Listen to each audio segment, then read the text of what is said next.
The house was holding its breath. Ashford Hall did not merely exist in the rolling hills of the English countryside. It exhaled the scent of damp slate and dying prestige, its stone corridors echoing with the rhythmic ticking of 1,000 unspoken secrets. For 7 years, the East Wing had been a mausoleum for the living, a place where the air grew heavy with the smell of old ink and the sweet, cloying fragrance of blue lilacs that grew thick beneath the frost-cracked windows. Within those walls, Sarah Elizabeth Ashford existed as a ghost, a name whispered in the servants' hall with a mixture of pity and superstition, and a daughter whose very face had become a debt her family refused to pay. Sarah sat at a mahogany desk that had once belonged to a scholar, her spine as straight as a ledger line.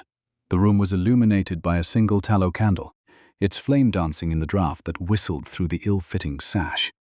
She did not look at the heavy velvet shroud that covered the pier glass in the corner. In this room, the only honest thing was the arithmetic.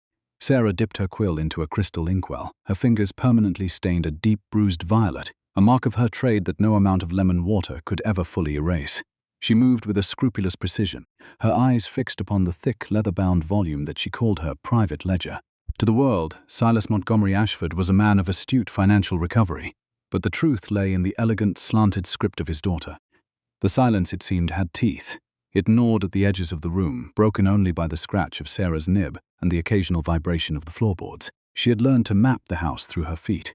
She knew the heavy, syncopated gait of the head groom, the light, skittering shuffle of the new scullery maid, and the tired, rhythmic tread of Mrs. Halloway, the only woman allowed to cross the threshold of the East Wing. When the floorboards groaned 3 times in rapid succession near the landing, Sarah did not flinch. She simply waited, her heart a quiet, measured thing that had long ago forgotten how to beat with the frantic pace of hope.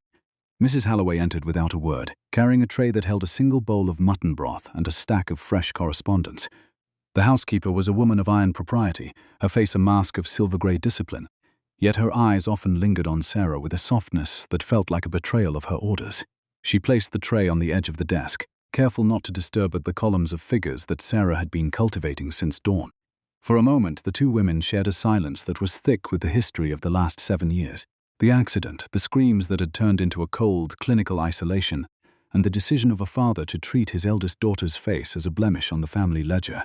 "It has been a productive morning, Mrs. Halloway," Sarah said, her voice low and resonant, carrying the cadence of a woman who spent more time thinking than speaking. "The accounts for the northern tenancies are nearly solvent. My father will be pleased to know that the drain on the estate has been stemmed."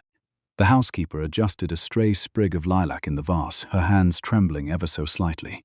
"He is in the library with Miss Lucinda," she whispered, as if the walls themselves were listening. "They are preparing for the arrival of the Duke of Thorn. The master is adamant that the house must look its best. He has ordered the silver to be polished twice over, and the portraits in the gallery have been rehung to catch the morning light." Sarah turned a page, the parchment dry and rasping against her ink-stained fingers. Arthur Thorn was a man of intellectual rigor, a soldier who had returned from the Peninsular War with a reputation for looking through men as if they were made of glass. Silas had been courting a partnership with him for months, sending letter after letter detailing the Ashford estate's supposed genius for crop rotation and debt consolidation. Sarah knew every word of those letters. She had written them all. She had crafted the logic, the strategy, and the sophisticated economic theories that had finally piqued the interest of a man who was said to despise the shallow flirtations of the London season. "He will be looking for a mind, not a silver tea service," Sarah remarked, her eyes returning to the ledger. "But I suppose my father knows his guest better than I. I am merely the ink, Mrs. Halloway. I am not the hand that signs the name." The housekeeper looked at Sarah, at the way the candlelight caught the sharp, intelligent curve of her brow and the steady light in her grey eyes. She did not look at the left side of Sarah's face, which remained in shadow, but the absence of that gaze was its own kind of recognition. Being seen by the right person was not the danger, Sarah thought as the door clicked shut and the bolt was drawn. It was the only safety worth the name. But for now, the only safety Sarah had was the arithmetic. An hour later, the brass skeleton key turned in the lock with a sound like a struck bell. It was a heavy, cold sound that signaled the arrival of Silas Montgomery Ashford. Sarah did not stand. She did not hide her hands. She simply waited as her father stepped into the room, bringing with him the smell of expensive tobacco and the stifling atmosphere of a patriarch who viewed the world as a series of assets to be managed. Silas was a man of grand proportions and a face that had been groomed for the vanity of the ballroom, yet his eyes were as flat and unyielding as the slate of a cold fireplace. "The reports," Silas said, his voice clipped and devoid of any paternal warmth. He did not step fully into the room. He stood near the threshold, his gaze fixed on the wall behind Sarah's head. In his hand, he held a pair of silver tongs, a tool he used to collect the papers from her desk, as if her very presence were a contagion that might mar his social standing. Sarah pushed the finished pages toward the edge of the table. "The accounts are balanced, sir. I have found an error in the steward's calculations regarding the interest on the London loans. It was a discrepancy of £300, small enough to be missed by a careless eye, but large enough to compromise the integrity of the total. I have rectified it." Silas used the tongs to lift the parchment, his expression one of bored necessity. He glanced at the elegant script, the brilliance of the economic analysis that had saved him from ruin more than once in the last 7 years. He took the credit as easily as a man breathes air. "It will suffice," he said, his voice tightening. "The Duke of Thorn arrives tomorrow. You are to remain in this wing. The curtains are to be kept drawn. Lucinda is to be the face he remembers. Sarah, do you understand? Your sister is the only marketable asset this family has left, and I will not have your condition casting a shadow over her prospects." "I understand," Sarah replied, her voice as even as a still pond. "You wish for the Duke to see a facade of beauty while you use the architecture of my mind to secure his gold. It is a calculated arrangement." Silas finally looked at her, a flash of irritation crossing his handsome features. "Do not use that tone with me. You are a ghost, Sarah. You have been a ghost since the day you let that carriage overturn. You should be grateful I have provided you with a roof and a purpose. Most fathers would have sent you to the country and forgotten you existed entirely. Instead, you kept me close enough to do your arithmetic," Sarah whispered, her words barely audible above the howling wind. "Numbers do not lie, father. People lie about them, but the numbers are always there, waiting to be seen." Silas did not respond. He simply turned, the heavy papers rustling in his grip, and walked out of the room. The sound of the heavy key echoed through her forgotten corridors, a final punctuation mark on her isolation. Sarah sat in the gathering gloom, her fingers tracing the empty spaces on the desk where her work had been. She looked toward the corner at the shrouded mirror that held her reflection, a reflection she had not looked upon in 7 years, not because she feared the mark upon her skin, but because she knew the world would never look past it to see the woman she had become. The manor was locked in a tense pause once more, but beneath the floorboards, Sarah could hear the distant sounds of Ashford Hall preparing for its most important guest. She thought of the Duke of Thorn, a man whose reputation for a soldier's uncompromising scrutiny preceded him, and she wondered if he would be as easily fooled as the rest of the ton. She reached for a fresh sheet of parchment and a new nib. There was a ledger of the soul that had yet to be audited, and Sarah Elizabeth Ashford was the only one who knew the true cost of the silence that governed their lives. She began to write, not an account of money or land, but a draft of a letter she knew she would never send. A letter that described the scent of lilacs in the rain and the way the light looked when it was filtered through a locked door. Her hope was a locked room in the east wing, dusty but intact, and as the candle flickered low, she allowed herself a single sharp internal realization. Dignity not something granted by a father's approval or a sister's beauty. It was something built, stone by stone, through the cold and honest work of surviving when everyone else had decided you were already dead. The evening deepened into a bruising violet, mirroring the ink upon her fingertips. From the distant drive, the faint, rhythmic thunder of hooves began to vibrate through the floorboards, a heavy carriage arriving ahead of schedule. The sound was not the skittering of a curricle, but the authoritative weight of a ducal traveling coach. Sarah remained still, her pen poised over the paper. Somewhere below, the great front doors would be opening to admit the man who had been the phantom recipient of her thoughts for months. She closed her private ledger and tucked it into the secret drawer of the mahogany desk, listening as the house began to stir with the frantic energy of a performance.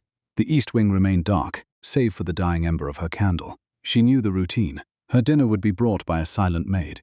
The door would be double-bolted, and the world would continue to revolve around the glittering facade of the drawing room while she remained in the shadows of the architecture. Yet, as the carriage came to a halt and the house seemed to settle into a new, more dangerous kind of silence, Sarah felt a tremor of something she could not name. It was not fear, nor was it the frantic beating of hope she had long ago discarded. It was the cold, analytical certainty that a system built on a lie was constitutionally incapable of remaining solvent forever. She moved to the window, pulling the heavy velvet curtain back just a fraction. Down below, the light of lanterns spilled onto the gravel, illuminating the arrival of Arthur Julian Thorn. He stepped from the coach with a deliberate, measured grace, his presence dominating the courtyard even in the dim light. He did not look at the grand facade of Ashford Hall with the awe Silas expected. Instead, his gaze seemed to sweep the upper floors, pausing for a heartbeat on the darkened windows of her isolated wing before he disappeared into the house. Sarah let the curtain fall, the scent of blue lilacs suddenly sharp and cold in the stagnant air. The Duke had arrived, and for once in 7 years, the locks on the door felt less like a sanctuary and more like a challenge waiting to be met. The dining room of Ashford Hall was a masterclass in the architecture of deception. It was a space designed to swallow the truth whole, lined with heavy oak paneling and portraits of ancestors whose stern expressions seemed to judge the current occupant's desperate vanity. Under the flicker of 24 beeswax candles, the silver service gleamed with a desperate intensity, polished so fiercely by the servants that the metal appeared thin, almost skeletal. Silas Montgomery Ashford sat at the head of the table, his chest puffed out like a peacock, projecting the image of a lord who held the reins of a thriving dynasty. Across from him, Lucinda Mary Ashford was a vision of soft silks and practiced smiles, her every movement calculated to capture the attention of the man who sat like a granite monument between them. Arthur Julian Thorne did not look like a man who was easily swayed by the theatre of a well-set table. He sat with a stillness that was unnerving, his cool grey eyes moving with the precision of a hawk across the landscape of the room. He had worn his grief like weather for 7 years, and that long winter had stripped away his patience for social artifice. To Silas, the Duke was a potential saviour, a vault of gold and influence that could be unlocked with the right combination of flattery and financial acumen. To the Duke, Silas was a man whose voice lacked the resonance of his own written words. There was a dissonance between the letters Arthur had received, brilliant, incisive, and scrupulously logical, and the man who now sat before him, discussing the quality of the mutton with more passion than the mathematics of estate management. "The letters you sent regarding the northern tenancies, Ashford," Arthur began, his voice low and level, cutting through Lucinda's light chatter about the London theatre. "I found your analysis of the interest rates on the London loans particularly compelling. It is rare to find a country gentleman with such a fine-grained understanding of the volatility of the market. You mentioned a specific discrepancy in the steward's calculations. A matter of £300, I believe." Silas paused, a forkful of roasted meat halfway to his mouth. His eyes darted toward the shadows of the room, as if looking for a ledger that was not there. "Ah, yes, the £300. A trifle, really, when one considers the overall health of the estate. But as I always say, one must be scrupulous in the small things if one is to master the large ones." "And the solution you proposed?" Arthur pressed, leaning forward just a fraction. "The manner in which you re-amortized the debt over a 7-year period while maintaining the liquid reserves for the spring planting. It was a masterful piece of arithmetic. How did you arrive at the specific figure for the reserve?" The silence that followed was heavy and stagnant. Silas set his fork down, his fingers tapping nervously against the fine linen tablecloth. He looked at Lucinda, who offered a vacant, encouraging smile, and then back at the Duke. "It was a matter of intuition, Your Grace. Years of experience in the field. One develops a sense for these things much like a sailor knows the coming of a storm before the clouds appear." Arthur Julian Thorne did not blink. He observed the way Silas's hand shook as he reached for his wineglass. He noticed the fresh smear of blue ink on Silas's thumb, a stain that looked hurried and careless. It was a stark contrast to the letters that sat in Arthur's coat pocket, letters written in a rare aged sepia ink with a hand so steady and elegant it appeared almost printed. "Intuition," the Duke repeated, the word sounding like a judgment. "And here I thought it was a rigorous application of the double-entry system you touted so highly in your correspondence." Silas forced a laugh, a sound like breaking glass that echoed uncomfortably against the high ceiling. Of course. The system is the foundation, but the intuition is the mortar. Lucinda, my dear, tell His Grace about the new lilacs you have been cultivating in the conservatory.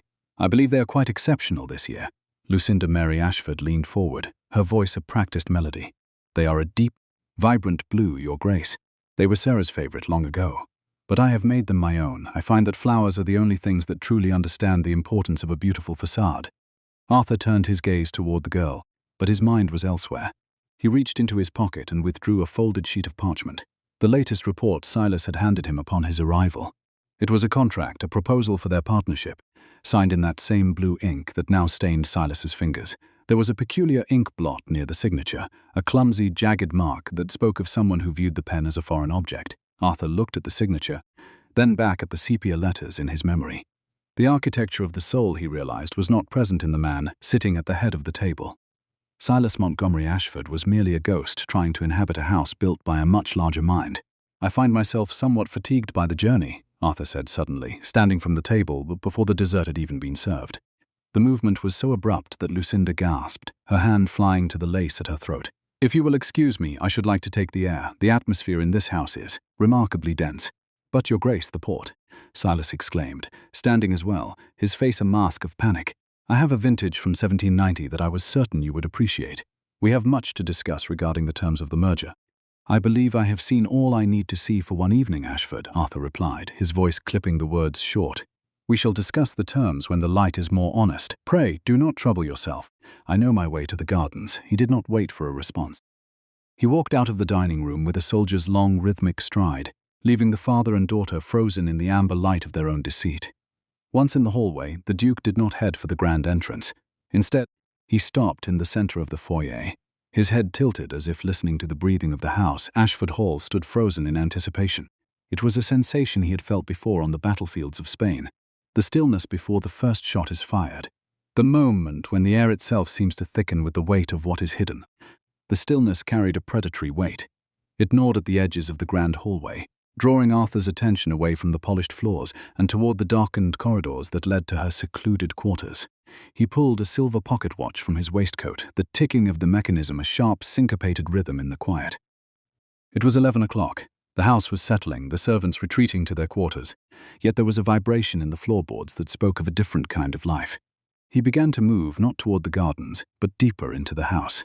He was a man who valued the ledger of the truth above all else, and the ledger he had seen tonight was woefully unbalanced.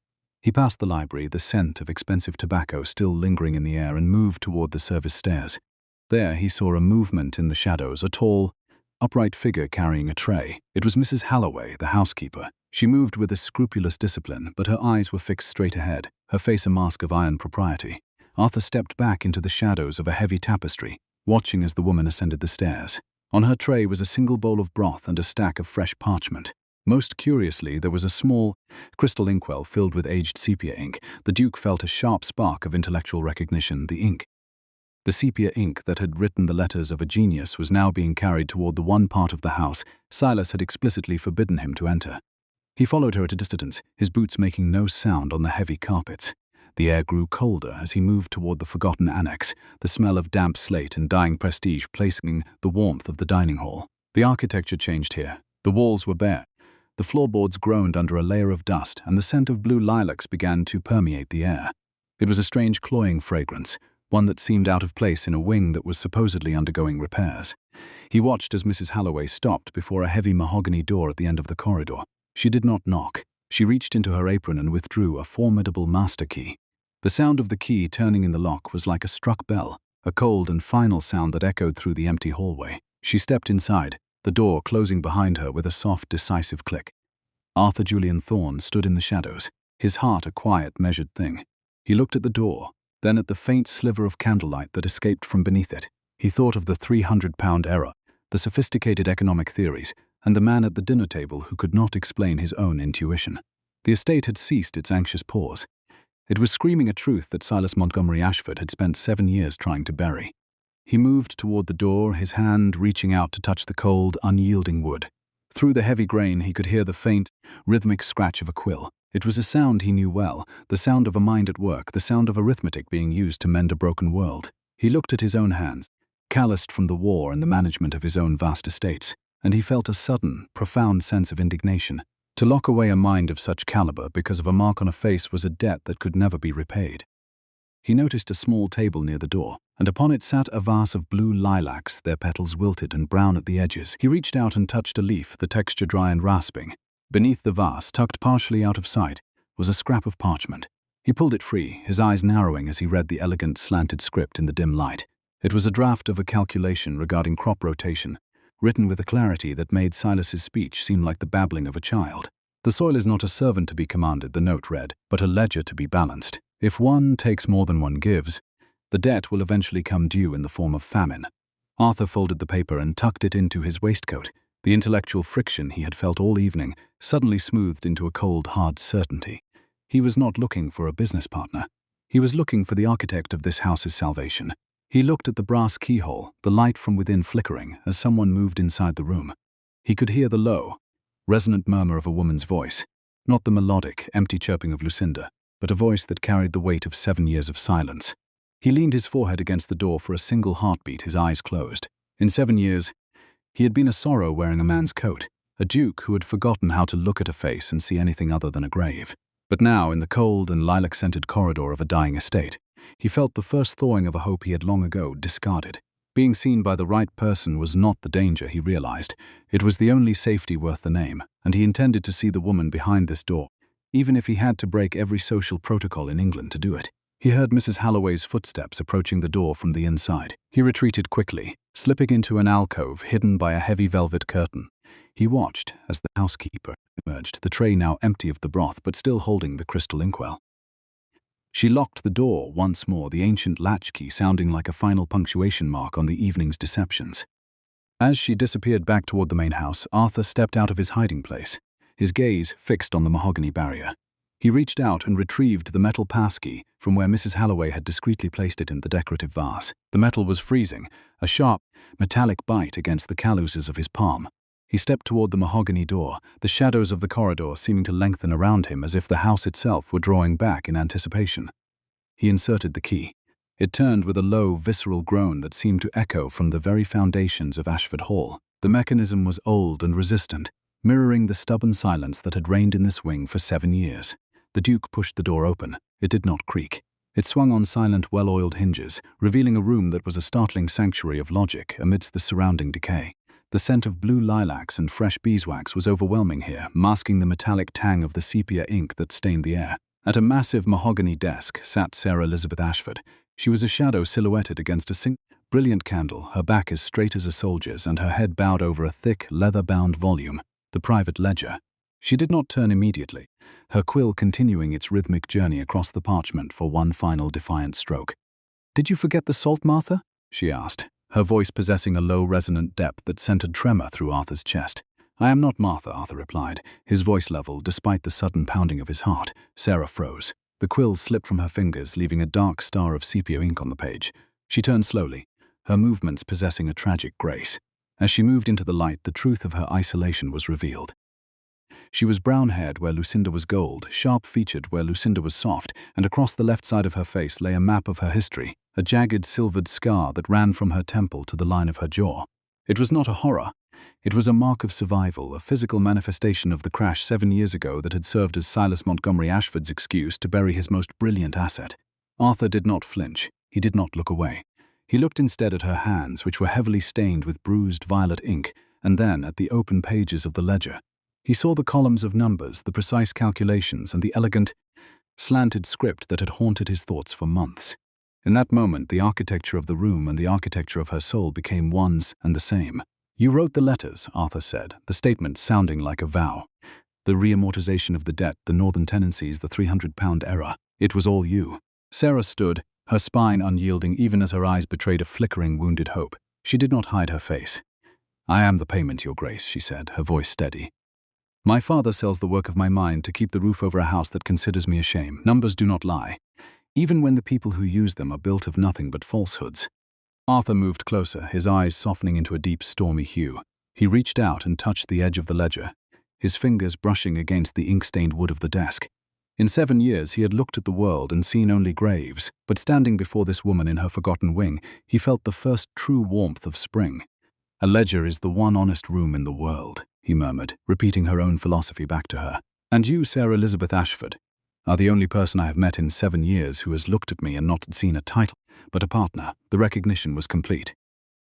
It was not her face that he saw, but the brilliance of a mind that had saved an estate from the shadows. The Duke reached out his hand, not to lead her to a dance, but to acknowledge a peer. The house was no longer holding its breath. It was finally, deeply beginning to breathe. His hand remained suspended for a fraction of a second before Sarah Elizabeth Ashford met his grasp. Her ink-stained fingers were trembling, calloused from years of relentless labor, yet they possessed a steady, unyielding strength. It was the grip of a survivor. As Arthur Julian Thorne looked down at their joined hands, the shadows of the room seemed to stretch and pull, thick with the weight of the history he had just unearthed. The air here was a different element entirely from the stifling, perfume-heavy atmosphere of the dining room where Silas Montgomery Ashford and his golden daughter, Lucinda Mary Ashford, had performed their desperate theatre of social relevance. Arthur adjusted the heavy wool of his frock coat, his piercing gaze, a striking, tempestuous shade, ensuring itself to the reality of the brilliant woman standing before him. Sorrow had clung to him like a heavy mantle since the Peninsular War, a persistent, chilling mist that had obscured the faces of the women he met in the glittering ballrooms of the capital. They were all masks to him, silhouettes of silk and practiced charm that offered nothing to a mind that craved the honest architecture of a soul. But the letters had pierced that fog, and now, looking at the true author of the estate's salvation, Arthur allowed himself to retrace the silent, deliberate steps that had led him away from her father's table and into this mausoleum of neglect just moments before. The deception had begun to unravel, precisely when Arthur observed Martha Jane Halloway slipping away from the servants' corridor. The housekeeper had moved with the practiced silence of a ghost, her posture rigid with a loyalty that Arthur rarely saw outside of a military encampment. She had carried a small silver tray holding a single tallow candle, a fresh loaf of coarse bread, and, most tellingly, a new heavy glass bottle of sepia ink. It was the exact shade of ink that drafted the brilliant, incisive letters proposing agricultural reforms and debt reamortizations. Arthur had known, with the cold certainty of an officer who had audited 1,000 army manifests, that Silas was not the author of those documents. The man who bragged of intuition over roasted mutton did not possess the intellectual rigor to balance a simple ledger, let alone rescue a failing estate. Arthur had abandoned the dining room, his boots making no sound on the imported carpets as he discreetly trailed Mrs. Halloway. As he crossed the threshold from the opulent main house into the forgotten corridors of that abandoned block, the silence did not merely exist. It possessed a texture like damp velvet that clung to the skin. It was the silence of a house that had been forced into a stagnant pause, a rhythm of life that Silas had deemed unmarketable and thus unworthy of light or warmth. Mrs. Halloway had stopped before a heavy mahogany barrier at the end of the hall, a door that had not been polished in a generation. She knocked softly in a rhythmic pattern, whispered a few comforting words to the wood itself, set the tray upon a spindly table, and retreated into the gloom without turning the knob. When Arthur had stepped forward into the vacant hallway, the scent reached him. It cut sharply through the smell of dust and stagnant water. It was the fragrance of blue lilacs, defiant and evocative, mingled with the metallic tang of fresh ink and the soothing warmth of beeswax. Beside the locked door sat a tarnished brass key beside a vase containing the same lilacs. They were wilted, their petals curling like chud parchment, yet their scent was a desperate scream in the quiet. Arthur had reached into the cold water of the vase, his fingers brushing against the slick ceramic until they struck something solid and metallic. He had withdrawn the heavy tool. It was a brutal object, forged of brass and cold intentions, and it felt like a lead weight in his palm. This was the mechanism of her isolation, the physical manifestation of a father's decision to bury his brilliant daughter alive to preserve a facade of perfection. Arthur remembered the profound disgust that had tightened his jaw. The key had entered the lock with a low, visceral groan that vibrated up his arm, a sound like a bone snapping. It was the final break in the continuity of a lie. He had turned it, the mechanism resisting him with a stubbornness that felt almost personal, until the bolt slid back with a sharp, echoing crack. He'd pushed the door open, not like a conqueror, but like a man stepping into a cathedral, finding Sarah bathed in the meager light of a solitary flame now, standing before her with the truth fully laid bare. Arthur did not flinch. He did not look away. He observed the left side of her face where the silvered, jagged map of a scar ran from temple to jaw. It was a permanent record of the carriage accident 7 years ago that had changed the trajectory of her soul. To Silas Montgomery Ashford, this was a mark of shame, a flaw that rendered her invisible to high society. To Arthur Julian Thorne, it was the texture of survival. He looked at the scar and saw the profound resilience required to stay sane in a locked room. He looked at her eyes, the cool grey of a sky before rain that matched his own, and saw the true partner he had traveled 50 miles to find. The letters, Arthur said, the words sounding like a solemn vow in the dim room. The reamortization of the debt for the northern tenancies, the calculation for the spring reserves, the £300 error in the interest rates that I questioned your father about tonight. It was you, all of it. Sarah slowly withdrew her hand from his, her bruised violet fingertips retreating as if the object itself were a vile contagion. She looked at him with a mixture of ingrained fear and a flickering, dangerous hope. "I am the payment, Your Grace," she said, her voice possessing a low, resonant depth that cut through the silence like a cello string. "My father sells the work of my mind to keep the roof over a house that considers me a contagion. I am the ghost that balances the book so that my sister may dance in silk. He uses silver tongs to handle my reports, lest he catch the disease of my imperfection." Arthur stepped closer to the massive desk, his gaze moving deliberately across the columns of scrupulous data. "I sat at your father's table tonight and watched a man who could not explain his own supposed intuition. He has the blue ink of a common clerk on his thumb, while you wear the sepia ink of a master. He understands the price of everything and the value of nothing." He gestured toward the open pages of the private ledger, the columns of numbers standing like disciplined soldiers on the parchment. "This calculation here," Arthur continued, his voice taking on a hushed, stormy softness, The one regarding the fallow fields. You propose a rotation that defies the traditional 3-year cycle. It is a highly calculated risk. The soil is exhausted, Sarah answered, her posture straightening as the familiar territory of her expertise momentarily eclipsed her fear. The passion for the work ignited a sudden, luminous spark in her eyes. If we continue to demand wheat from fields with nothing left to give, we are strip mining our own future. I proposed a 5-year cycle with clover and turnip to restore the nitrogen to the earth. Furthermore, the reamortization of the northern tenancies requires a grace period of 2 quarters to prevent mass defaults. My father believes it is a foolish waste of liquid reserves. He wants the harvest immediately, and the rents collected mercilessly to pay for Lucinda's upcoming season in London. He is calculating a future that cannot mathematically exist, Arthur replied with sharp, icy indignation. He looks at a scar and sees a debt. I look at this room and see a mind that has mastered the volatility of the market. During the war in the peninsula, I learned that logistics and numbers do not lie. Men lie to obscure their profound failures. Your father is a hollow man, standing on the foundation you built with your own hands. The £300 error in the interest rates was no accident. It was a deliberate obfuscation on his part, one you diligently corrected in the margins.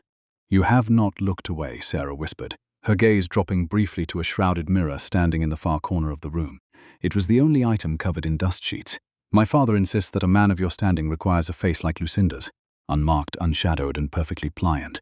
I have spent 7 years looking at unmarked faces, Arthur said, his tone turning fiercely protective, and I have found them to be entirely devoid of character. Being seen by the right person is not a danger, Sarah. It is the only safety worth the name. You have been the silent, suffering master of the house while they treated you as its deepest shame. I am not here for Lucinda. I am certainly not here for a business merger with Silas. I am here for the person who saved Ashford Hall from the shadows. Sarah felt the sudden, terrifying tremor of a burden being shared. For 7 long years she had been the only one who saw the path to salvation, bearing the crushing weight of the estate's survival entirely alone. And now, this wounded duke, a man who commanded vast fortunes and boundless respect, was looking at her stained hands as if they were a mark of true nobility.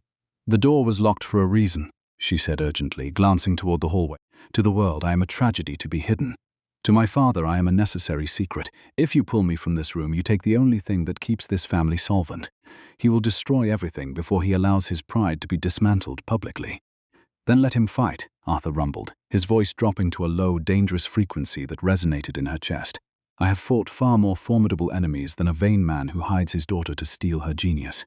He thinks he has locked you away, but he has merely preserved the only thing in this house worth saving. I will return to the dining room now, but know this truth and bind it to your heart. The lock on this door has been broken, not just by the archaic implement I left in the lock, but by the irrefutable fact that I have seen you. Arthur reached out. For the first time in 7 years, someone touched her with absolute reverence. His fingers brushed against her cheek, not the scarred side, but the soft, unblemished skin of her right cheek. The touch was light, scrupulous, and carried the profound weight of a silent promise. Sarah did not pull away. She leaned into the contact for a single, shattered heartbeat, her eyes closing as the first tear she had allowed herself since the accident traced a path down the map of her survival. Tears were not forever, she realized, but this fragile moment might be. Arthur stepped back, his steady stare fixed entirely on hers until he reached the threshold of the room. He did not close the heavy mahogany door entirely. He left it ajar, allowing a sliver of warm, golden light from her solitary candle to cut through the oppressive darkness of the isolated hallway. He reached into his waistcoat pocket and pulled out a small, heavy silver sixpence, placing it deliberately on the desk. A down payment, Arthur stated, his eyes locking onto hers with unwavering intensity. On a partnership built upon the solid foundation of truth, I will return tomorrow night. Have the accounts for the home farm prepared for my review. I will be here, Sarah whispered, her voice trembling but finding a new center of gravity. I have nowhere else to go, but my father. He expects the formal engagement to Lucinda to be announced at the ball next week. He will not let you walk these halls unchallenged for long once he realizes his asset is no longer compliant. Let Silas Montgomery Ashford expect what he wishes, Arthur promised, his voice as cold and unyielding as cast iron. He is balancing a ledger that I am about to tear to pieces. Arthur turned and walked away, his heavy boots echoing with a new rhythmic and unstoppable purpose. The house was still breathing, the suffocating pressure finally shifting in the ancient corridors. The architecture of the soul had been laid bare, but the danger of high society was only just beginning. As he descended the grand staircase toward the main floor, He could already hear the sharp, brittle laughter of Silas ringing from the dining room, entirely unaware that the closely guarded secret of those sealed chambers had just been unmasked. Sarah Elizabeth Ashford stood alone by her massive scholar's desk, looking at the door that was finally ajar and the gleaming silver coin resting upon her work. The lock was broken, physically and spiritually, but she was still confined within the walls of Ashford Hall, and the impending engagement ball loomed like a violent storm on the horizon. The ledger of her life was no longer a solitary, forgotten record. It was now a dangerous, open account that Arthur Julian Thorne fully intended to settle. The silver sixpence remained on the desk, a small, cool weight that seemed to anchor the entire room against the howling winds of the English countryside. In a rare departure from her nightly ritual, Sarah Elizabeth Ashford did not reach for the candle snuffer as the midnight hour approached. She sat in a silence that no longer had teeth, but rather a soft, expectant hum. The heavy mahogany door to her confinement was not merely ajar, it was an invitation, a breach in the fortress of her isolation that Silas Montgomery Ashford would have considered a catastrophic failure of domestic governance. The house itself seemed to sense the shift, the ancient floorboards settling with a quiet groan. Sarah watched the sliver of golden light spilling from the hallway, her heart a quiet, measured thing that was beginning to learn a new rhythm. She traced the edge of the silver coin, a sharp reminder that she was tethered to a world beyond her prison. The following night, the sound reached her before the man did. It was not the hurried shuffling of a servant fearful of the master's wrath, nor was it the heavy, arrogant tread of Silas Montgomery Ashford. It was a deliberate, rhythmic gait that spoke of a gentleman who moved through the world with military precision, yet possessed the scrupulous soul of a scholar. Arthur Julian Thorne returned exactly as he had promised, the heavy shadows of the corridor parting around his broad-shouldered frame. He carried no silver tongs to handle her work, and he offered no sneer of disgust. He stepped into the room with a subtle incline of his head, his steely irises, reminiscent of impending twilight, immediately finding Sarah's face. He did not look at the silvered map of her scar as if it were a deformity. He looked at her eyes as if searching for the coordinates of a map he had only begun to read. "You have prepared the accounts for the home farm, I see," Arthur remarked, his voice a low, resonant baritone that filled the stagnant air of the sequestered wing like warmth from a newly lit hearth. He did not wait for an invitation to sit. He took the chair opposite her massive scholar's desk, a plain, sturdy thing that looked suddenly small beneath his commanding presence. The scent of bergamot and polished leather gently pushed back the smell of damp stone. "They are as honest as the soil will allow," Sarah Elizabeth Ashford replied, her ink-stained fingers moving to open the leather-bound private ledger. She felt a strange, intellectual friction as his gaze followed her movements, tracking the precision of her hands. It was not the scrutiny of a judge, but the absolute recognition of a peer. "The home farm has been deeply neglected, Your Grace. Silas Montgomery Ashford views the land as a creditor to be squeezed rather than a living entity to be cultivated. He has deferred maintenance on the stone walls and the drainage ditches for 3 consecutive years simply to fund the lavish renovations of the West Ballroom." Arthur leaned forward, his hand hovering over the parchment before he pointed to a heavily annotated line of figures.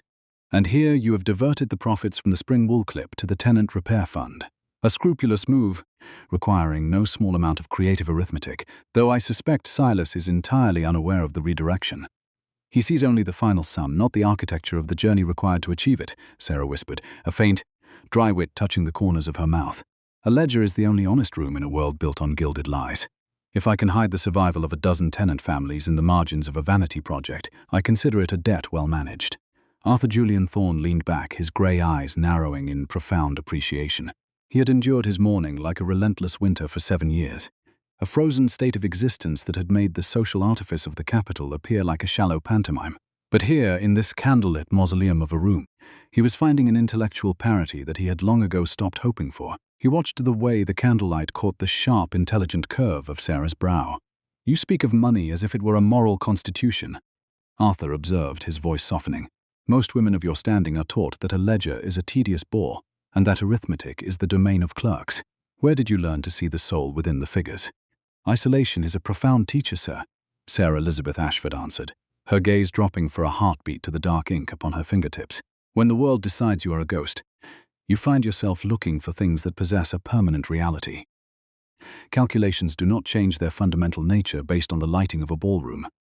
They do not look at a scarred face and see a tragedy, they simply are. In the arithmetic, I found a way to remain solvent in spirit when Silas Montgomery Ashford told me I was merely ashamed to be hidden." The conversation shifted then, moving away from the logistics of grain yields and into the territory of philosophy. For 2 hours, Arthur remained in the East Wing, discussing the stewardship of the land as if it were a sacred trust. They spoke of the Peninsular War, though he did not speak of the battles. They spoke of the brutal mathematics of supply lines and the crushing weight of responsibility that came with command. Arthur found himself telling her of the silence of the camps at night, a silence that, like hers, was a living thing that could bite, and the way a man can lose himself in the maps and the ledgers of a campaign until he entirely forgets the color of the sun. The quiet intimacy of their exchange was interrupted when Mrs. Halloway appeared at the threshold, carrying a small silver tray with 2 cups of steaming tea and a simple plate of oat biscuits. The housekeeper's weathered face remained a mask of iron propriety, but there was a flicker of something deeply triumphant in her eyes as she looked between the Duke and the girl who had been buried alive. She placed the tray delicately on the edge of the desk and retreated. She closed the door behind her with a soft click, a sound that felt far more like a protection than a prison. She is a rare loyalty in a house that seems to thrive on betrayal, Arthur Julian Thorne noted, watching the curling steam rise from his cup. The rich scent of bergamot and leather from his coat mingled perfectly with the sweet fragrance of the blue lilacs resting on the desk, creating a sensory bridge between his expansive world and her confined one. Mrs. Halloway is the only person who has looked at me and not seen a grave for 7 years, Sarah replied, her voice steady. Until you, Your Grace. You are the first person who has looked at the ledger and the lady and seen them as the exact same entity. Arthur reached out, his fingers brushing against the polished mahogany desk near the silver coin. Being seen by the right person is not the danger, Sarah Elizabeth Ashford. It is the only safety worth the name. Your father believes he is selling me a highly profitable business partnership. He thinks he is trading the unmarked face of Lucinda Mary Ashford for my influence. He does not realize that I have already seen the true architect of this house. The nights that followed established a similar pattern, a secret, rhythmic progression of intellectual sparring and thawing hope. Arthur Julian Thorne would return to her hidden study after the formal dinners had concluded, slipping away from the boastful monologues given by Silas Montgomery Ashford and the empty flirtations of Lucinda. They sat in the golden glow of the tallow candles, 2 souls who had been frozen by their own respective winters, finding warmth in the shared labor of the accounts. But beneath the surface of their partnership, a darker truth was beginning to emerge from the data. It was on the 4th night that Sarah finally felt the heavy weight of the secret become unbearable. The trust that had been built, stone by stone through their shared silence, now required a final, dangerous honesty. She looked at Arthur across the desk. He was studying a map of the estate's drainage system, his brow furrowed in concentration. He looked like a man who valued integrity above his own life, a man whose word was as unyielding as the granite of his ancestral home. There is another ledger, Sarah Elizabeth Ashford said suddenly, her voice barely a whisper. The house seemed to hold its breath entirely as the words left her lips. Arthur Julian Thorne looked up, his grey eyes sharpening instantly. Another ledger, beyond the private ledger you have shown me? The one I have shown you is the truth of the estate's health, Sarah explained, her fingers trembling slightly as she reached beneath the heavy lip of the mahogany desk, feeling for a hidden catch. It is the record of how the land survives despite the neglect. But there is a second volume, that Silas Montgomery Ashford believes I only maintain for his absolute private tracking. It is the record of his personal accounts, the ledger of the devastating debts he has accrued in the city's gaming houses and the precise manner in which he has secretly liquidated the family trust to pay for them. She pulled a thin, black-bound book from the secret compartment. It lacked the elegant leather of the other volumes. It felt heavy with the scent of old smoke and desperate ruin. She pushed it across the smooth wood toward him, her smudged fingertips retreating as if the object itself were a vile contagion. The figures do not lie, Arthur, she said, using his given name, finally discarding the protective shield of his title. But people lie about them with a devastating brilliance. If you are to enter a legal and financial partnership with this family, you must know that you are not just buying a stake in the land. You are buying a crushing debt that is constitutionally insolvent.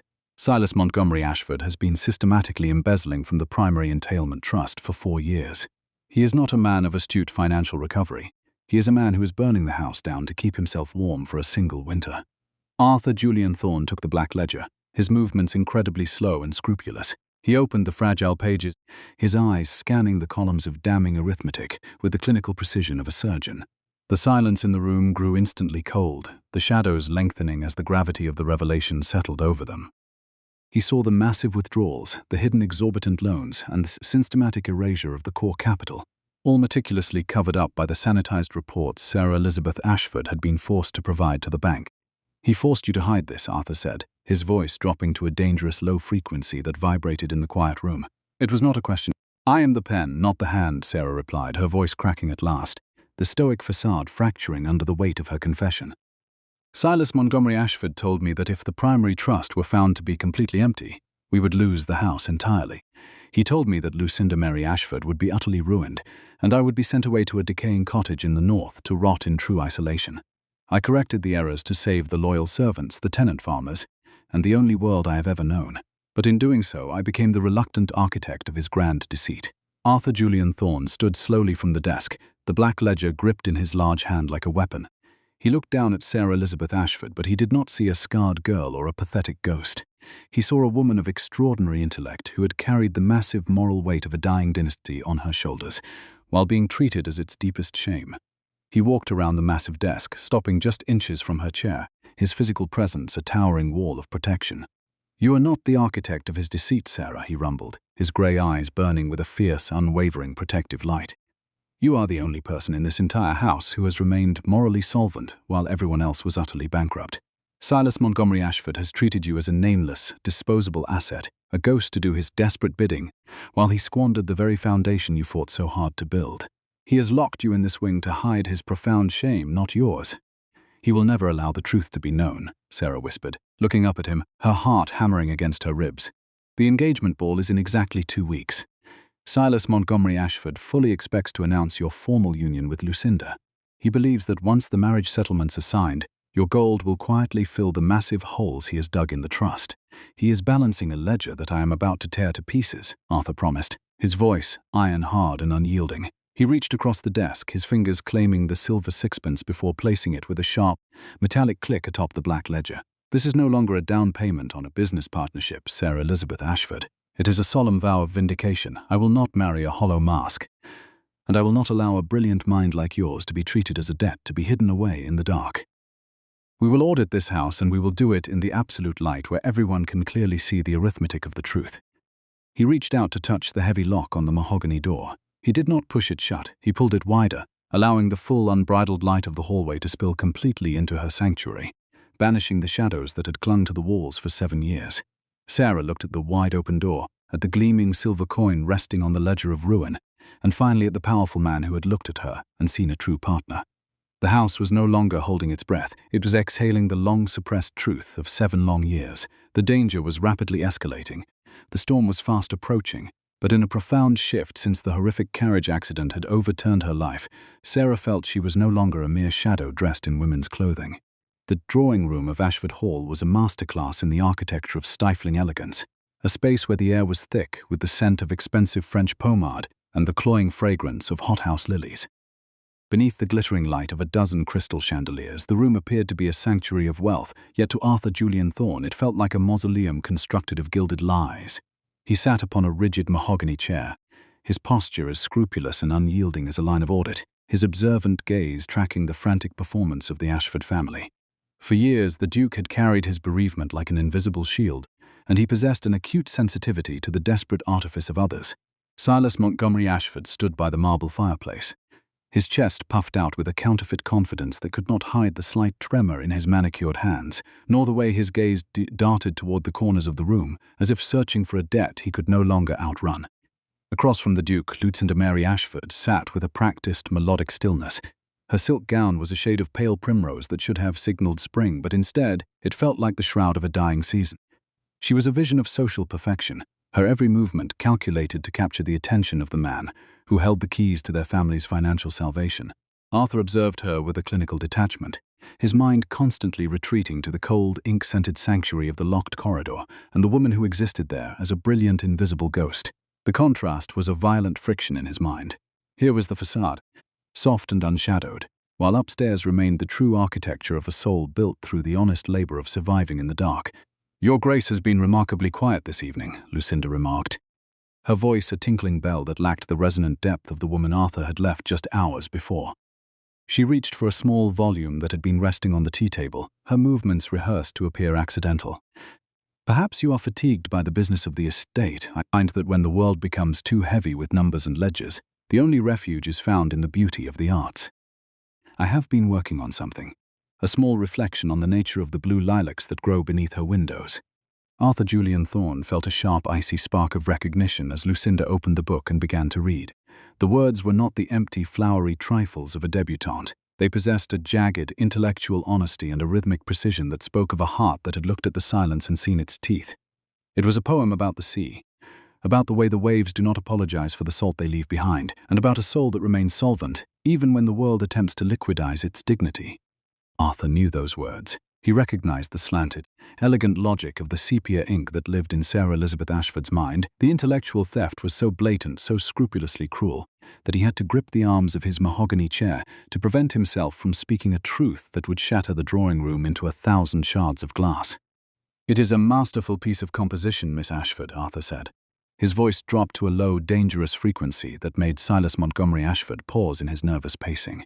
The Duke leaned forward, his gaze locking onto Lucinda's with the intensity of a predator who has found the flaw in a trap. "The metaphor regarding the tide as a creditor is remarkably sophisticated. Explain to me, how did you arrive at the specific imagery of the ink-stained water? It seems a rather gritty choice for a lady of your refined sensibilities." Lucinda's smile faltered for a fraction of a second. Her fingers fluttered over the stolen manuscript as if attempting to physically hold the stolen genius in place. "It was a matter of intuition, Your Grace. I find that when one feels deeply, the words simply arrange themselves upon the page. Much like the accounts my father manages, the poem is merely a reflection of a natural order." "Intuition," Arthur repeated, the words sounding like a heavy judgment in the perfumed air. He looked towards Silas, who was nodding vigorously, entirely unaware that the Duke was currently holding the black ledger of his own ruin in his mental grasp. Arthur thought of Sarah, upstairs in the shadows, with soiled fingertips, managing the volatility of a master while her sister sat here attempting to wear her genius like a borrowed cloak. The injustice of it was a physical weight, a debt of honor that demanded immediate payment. He felt the heavy silver sixpence in his pocket. It was the same coin he had offered as a silent vow of vindication, and it felt like a hot coal against his thigh. "I find it fascinating," Arthur continued, his tone cold and unyielding as cast iron, "how the voice in these verses matches the voice in the letters I received regarding the northern tenancies. It is rare to find a family where every member possesses the exact same intellectual cadence. It is almost as if the entire house is governed by a single brilliant mind that remains curiously invisible to the public eye." Silas Montgomery Ashford stepped forward, his face flushing a deep, mottled red. "You flatter us, Your Grace. We Ashfords have always prided ourselves on our constitutionally sound approach to both business and the arts. But let us not dwell on trifles. The engagement ball is 2 weeks away, and I am certain the Ton is anxious to hear of the official union between our houses. A merger of Thorne Gold and Ashford Beauty is a calculation that simply cannot fail." Arthur Julian Thorne stood, the movement so abrupt that Lucinda gasped, the stolen manuscript slipping from her lap to the carpeted floor. He did not pick it up. He looked at Silas, his cool grey eyes stripping away the man's vanity until only the desperate, embezzling gambler remained. The saws themselves seemed to lean in, the silence in the drawing room so dense it seemed to have a physical weight. Arthur knew that the time for sparring was drawing to a close. The ledger of the Ashford family was about to be audited in the absolute light of the truth, and he fully intended to be the one to sign the final, honest sum. "We shall see what the light of the ballroom reveals, Ashford," Arthur promised. His voice was a rhythmic thunder that echoed through the foyer as he walked away without a formal leave-taking. He did not head for his guest chambers. He felt the pull of the east wing, the visceral need to return to the only honest room in a house built of gilded lies. The damp chill of the ancient stone corridors was a welcome relief from the suffocating perfume of the drawing room. But as he ascended the grand staircase, he noticed a shadow moving near the upper landing.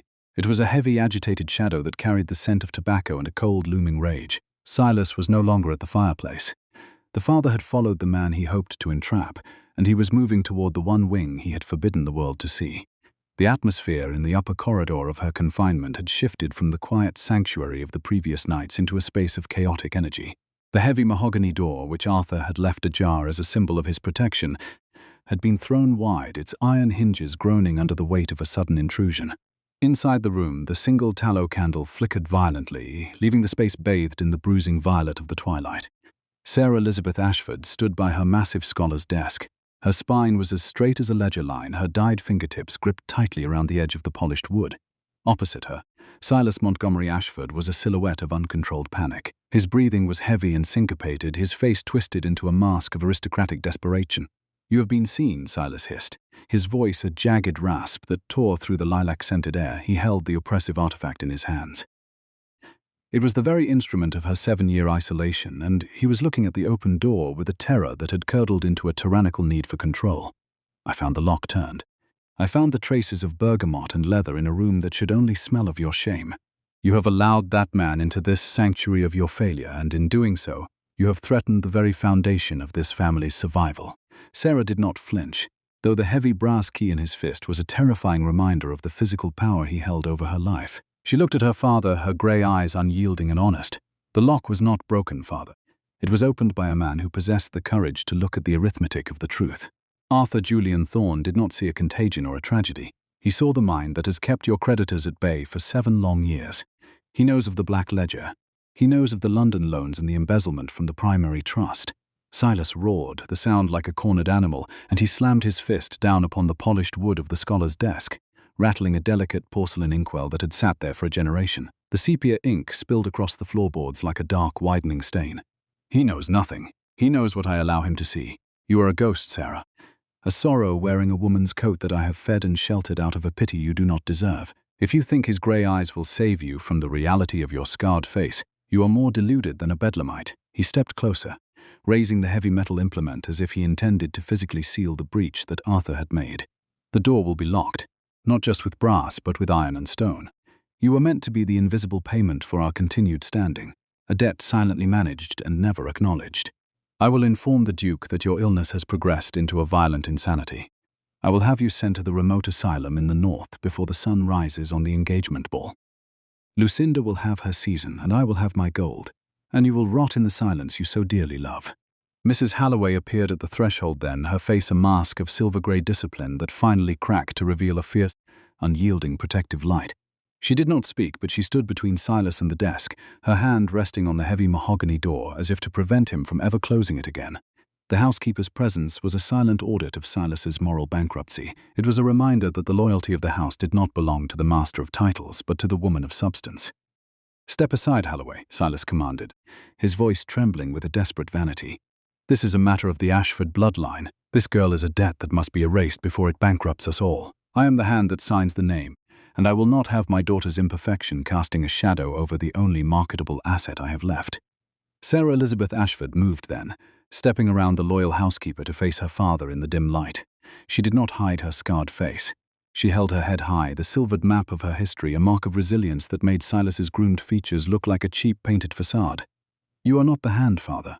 You are merely the ink that blurs the truth. The arithmetic is finished. His Grace has seen the architecture of my soul, and he has found it constitutionally sound. You may lock this door with iron and wood, but you cannot bar the fact that I am no longer invisible." The hush in the room felt sharply venomous, but it was not the quiet that finally broke Silas Montgomery Ashford. It was the towering shadow that suddenly fell across the threshold. Arthur Julian Thorne stepped fully into the bruised violet light of the room, his chilling stare fixed upon the older man with the absolute, unyielding judgment of a high court. The Duke did not raise his voice. He did not need to. His mere presence was a physical weight, a living manifestation of the truth Silas had tried to bury. He stood shoulder to shoulder with Sarah, an unbreakable shield of aristocratic power and moral clarity. Silas dropped the heavy key. The metal hit the floorboards with a sound like a final punctuation mark.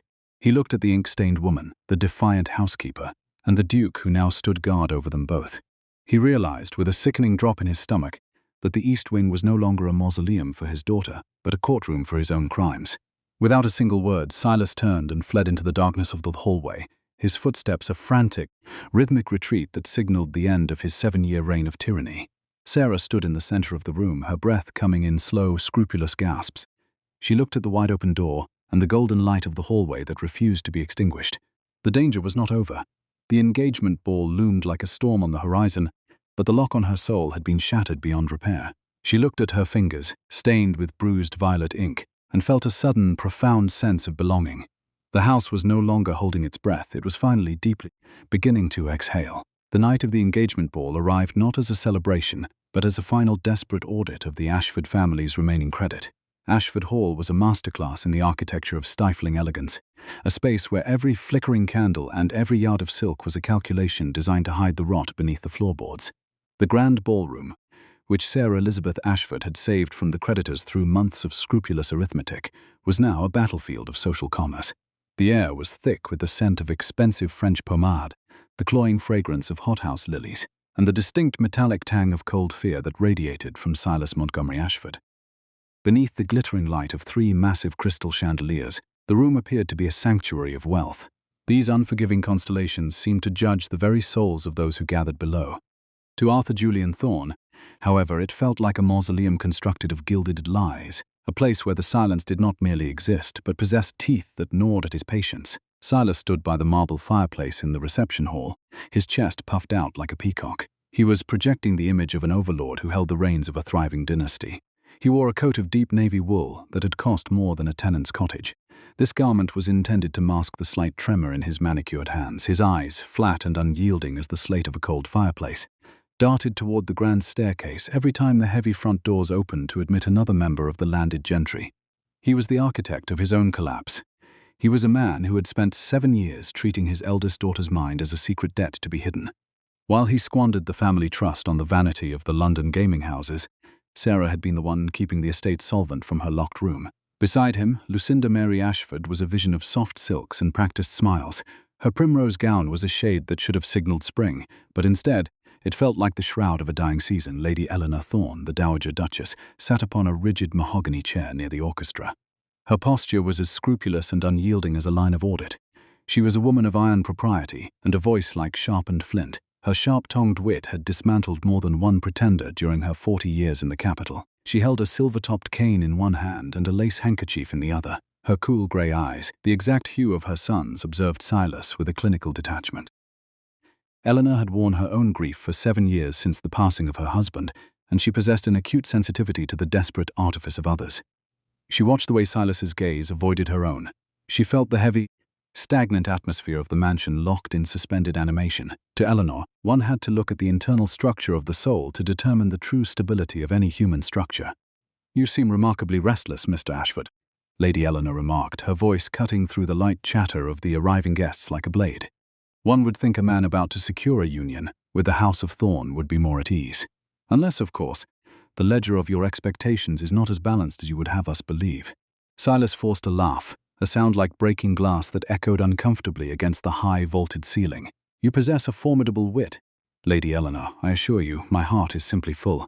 This evening represents the culmination of years of careful cultivation. The Ashford and Thorne houses are constitutionally aligned in their values, are they not?"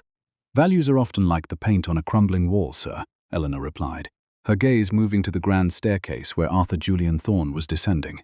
"One must look at the foundations of the heart to see if a man will stand when the storms arrive. My son has spent the last 2 weeks studying the foundations of this estate with a rigor I have not seen since his days in the peninsula. I suspect he has found something quite different from the facade you have presented." Arthur joined them, his presence dominating the foyer. He was no longer a hollow vessel of mourning. Tonight, he was a duke who had found his partner. He moved with a deliberate, rhythmic gait that spoke of absolute resolve, his cool grey eyes fixed on Silas with a ferocity that made the older man take a half-step back. In his pocket, Arthur felt the heavy, cold weight of the antique passkey, the instrument of Sarah's 7-year isolation. Beside it lay a folded page from the private ledger, a testament to the brilliance he had discovered behind the locked door. He looked at Lucinda, who offered a melodic, empty smile, and he felt a violent friction in his mind. Here was the golden mask. While in the shadows of her secluded quarters, the true savior of the house remained buried under a father's shame. "The guests are assembled, Your Grace," Silas whispered, his voice tightening as he produced a small, velvet-lined box from his waistcoat. Inside sat the Ashford engagement ring, a heavy circle of cold stones that had belonged to a more honorable generation. "I believe the hour is appropriate for the formal announcement. The Tun is anxious to witness the union of beauty and power."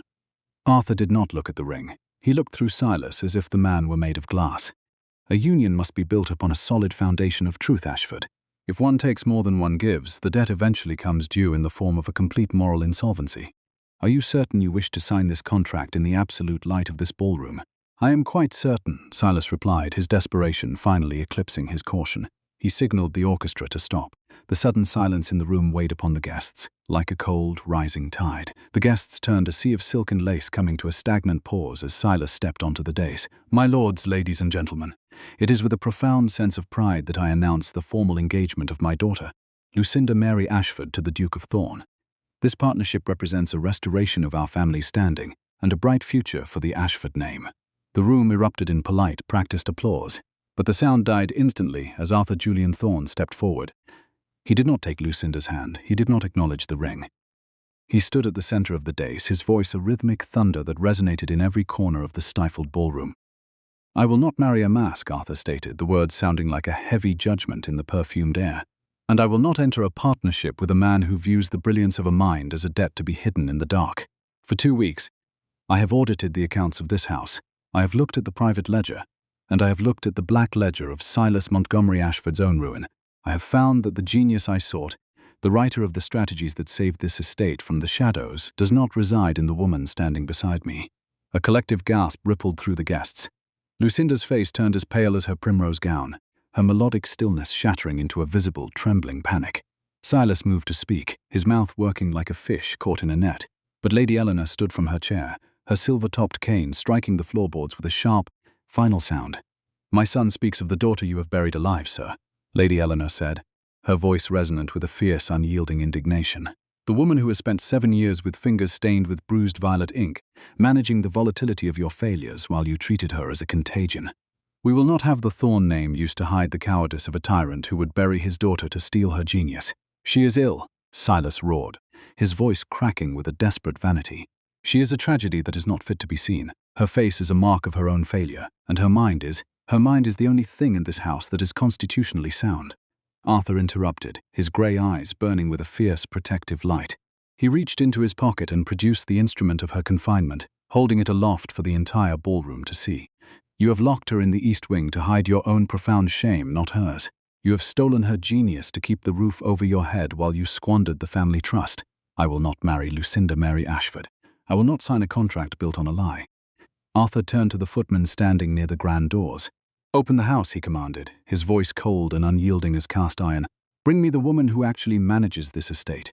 Bring me Sarah Elizabeth Ashford, and let her stand in the light where her mind may finally be seen for the masterpiece it is." The silence was a mirror, reflecting the ugly truth Silas had tried to bury. Silas attempted to bar the way, his face twisted into a mask of uncontrolled panic, but the weight of Arthur's ducal authority was an immovable force. The Duke did not wait for a servant. He walked toward the grand staircase, his heavy boots echoing with a new, rhythmic purpose. The house was no longer holding its breath. It was exhaling the long-suppressed truth of 7 years. Arthur led the way toward the East Wing, the guests following in a shocked, syncopated procession that mirrored the march of justice. When they reached the heavy mahogany door, Arthur did not use the key. He looked at Silas, who was shrinking into the shadows of the corridor, and he pushed the door wide. Sarah Elizabeth Ashford stood by her massive scholar's desk, her spine as straight as a ledger line. She wore no silk, no jewels, and no mask. Her fingers were heavily stained with bruised violet ink, and the silvered, jagged map of her history was visible for all the world to see. She did not flinch as the golden light of the ballroom guests spilled into her sanctuary. She looked at Arthur, her grey eyes reflecting the same architecture of the soul that had first captured his heart. "The accounts are ready for the final audit, Your Grace," Sarah said, her voice low and resonant, carrying the cadence of a woman who had spent 7 years learning the value of the truth. Arthur Julian Thorne reached out, his hand claiming hers with absolute reverence. He turned toward the assembled guests, the worn leather of the private ledger held firmly in his other hand as proof of her industry. "This is the future Duchess of Thorne," he stated, his voice a vow of vindication. "A woman whose mind has saved this house and whose character has thawed a heart I thought beyond redemption. The East Wing is locked no longer." The recognition was complete. In the absolute light of the truth, the scar on Sarah's face was seen not as a horror, but as a mark of resilience that made the gilded beauty of the ballroom appear like a cheap painted facade. Silas Montgomery Ashford dropped his gaze, his 7-year reign of tyranny ending in the silence of his own moral bankruptcy. The house was finally deeply beginning to breathe, and at long last, Sarah Elizabeth Ashford felt the warmth of a son she had long ago stopped hoping for. As she began her descent, the rhythmic thunder of her own heart matched the heavy, measured tread of Arthur Julian Thorne. He walked half a step behind her. He was no longer a hollow vessel of mourning. Tonight he was an immovable shield of aristocratic authority. His calm eyes, mirroring the quiet slate of the winter horizon, were fixed on the sea of silk below with the absolute unyielding judgment of a high court. The guests were now a stagnant pool of silence. Their faces were a gallery of unforgiving mirrors. Their initial disgust was rapidly curdling into a profound, fascinated awe. Sarah could feel their gazes like weight upon her skin. These were the social creditors who had finally come to collect on a debt of truth. Silas Montgomery Ashford stood at the foot of the stairs. His face was a mask of uncontrolled aristocratic desperation. He looked at his daughter with the terror of a man who saw his final asset dissolving into the absolute light of day. He reached out a trembling hand as if he could physically push her back into the shadows. His voice was a jagged rasp that tore through the stifling atmosphere of the ballroom. "This is an outrage," Silas roared, his chest heaving. "Your Grace, you are deluded by a girl who has lost her mind in her isolation. She is a tragedy, a broken thing that should never have been brought into this light. The documents she carries are nothing but the scribblings of a diseased imagination. I am the master of Ashford Hall. I am the only one whose word carries the weight of the Ashford name and the legacy of the Ashford engagement ring." Sarah stopped on the final step. Her presence commanded the space in a way that Silas's frantic vanity never could. She looked at her father. Her grey eyes possessed a clarity that made his groomed features look like a cheap, painted facade. She did not raise her voice, but it carried to the farthest corners of the room. It was resonant and unyielding as a church bell. "The Ashford engagement ring is a mark of honor, Father," Sarah stated. Her voice possessed a low, rhythmic depth that sent a tremor through the room. "And honor is an architecture of the soul that requires a solid foundation of truth. You speak of imagination, yet it is the arithmetic in this ledger that has kept the roof over this ballroom. You squandered the primary trust in the gaming houses of London. You have treated me as a nameless, disposable debt for 7 years. You used the work of my tainted hands to mask the systemic embezzlement of your own crimes." She opened the black ledger. The parchment rasped against the quiet. "On the 14th of June, 1812, she continued, her finger tracing a line of scrupulous figures. "You liquidated the Northern Land Bonds to pay a debt of honor at Brooks's. On the 3rd of November, you diverted the tenant repair fund to pay for the renovations of the West Ballroom. I corrected the errors to save the loyal servants. I saved the families who live upon this land. You sat at the head of the table and took the credit for an intuition you do not possess." Silas lunged forward to reach for the book. Arthur Julian Thorne stepped between them with the speed of a soldier. The Duke did not use violence, he simply occupied the space with an overwhelming silent power. Silas stumbled back. Arthur looked at the guests. His voice was a cold, unyielding baritone. "The audit is complete," Arthur declared. The words sounded like a final punctuation mark on Silas's reign of tyranny. "I have reviewed every line of the Black Ledger. I have compared it to the brilliance of the work Sarah Elizabeth Ashford has performed in the dark. Silas Montgomery Ashford has proven himself constitutionally insolvent in both character and coin. He is no longer the hand that signs the name of this house." Lady Eleanor Thorne stood from her mahogany chair. Her silver-topped cane struck the floorboards with a sharp, final sound. Her sharp-tongued wit was now focused entirely on the disgraced master of the hall. "The truth is a creditor that always demands payment, Mr. Ashford," she remarked. Her eyes were fixed on Sarah with a fierce, unyielding pride. "And you are utterly bankrupt. We will not have the Thorne name used to hide the cowardice of a tyrant who would bury his daughter to steal her genius. Lucinda Mary Ashford, you would do well to remember something. A borrowed cloak of genius never fits as well as the one earned through the silence of honest work."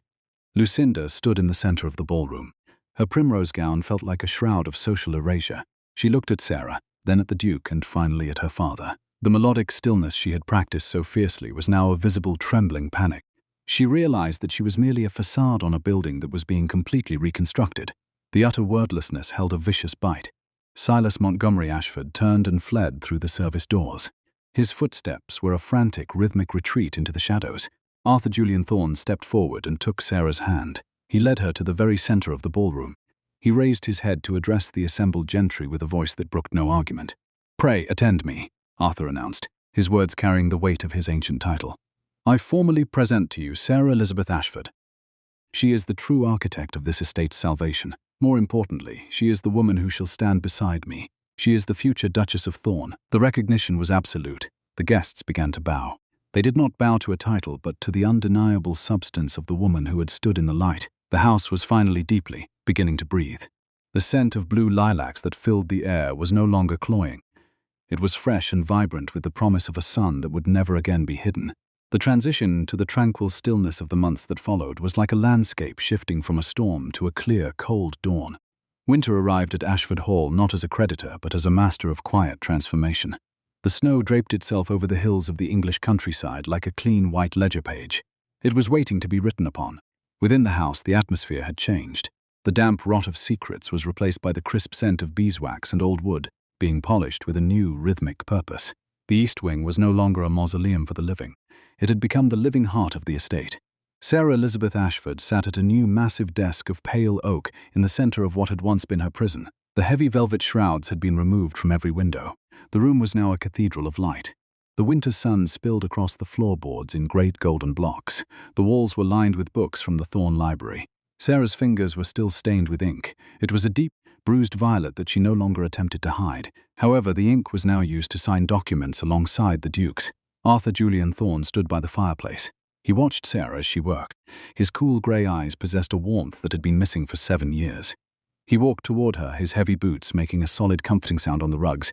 He placed a fresh sprig of blue lilacs upon her desk. They were hothouse blooms, vibrant and defiant against the frost outside. "The spring planting accounts for the northern tenancies are nearly complete, Arthur," Sarah remarked. Her voice possessed a steady, resonant peace. She did not look up immediately. Her quill continued its rhythmic journey across the new, unblemished parchment. "Arithmetic is a generous master when it is treated with respect. It is the mind that guides the pen that matters, Sarah," Arthur replied. He reached out and touched the edge of the desk. "In 7 years, you are the first person who has looked at my grief and not seen a grave. You saw a landscape waiting to be mended. We have built a partnership that is constitutionally sound. We dared to look at the truth without a mask." Sarah stood, her posture as scrupulous and unyielding as a ledger line. She looked at the man who had literally opened the door to her life. The scar on her face was no longer a mark of shame. It was a silvered record of her resilience. It was a map of the journey they had traveled together. "Being seen by the right person was the only safety worth the name, Arthur," she whispered. Her eyes locked onto his with an absolute intellectual parity. The estate was no longer locked in tension. It is finally, deeply, at rest. They walked together toward the window. The silence between them was no longer one that had teeth. It was a silence of profound domestic peace. It was a ledger that was finally perfectly balanced. Ashford Hall had been audited by the light. It had been found not only solvent, but thriving. As the first star of the evening appeared in the cold sky, Sarah Elizabeth Ashford felt a profound sense of belonging. The East Wing was no longer a locked room. It was a sanctuary of earned prosperity. The life they were beginning was the only honest room in a world that had finally learned to value the truth. Have you ever felt that your truest self was hidden away, only waiting for someone with the courage to look past the surface and see the truth? Tell me your thoughts in the comments. I read every word from our fireside community. If this story touched your heart, let me know where in the world you are listening from tonight.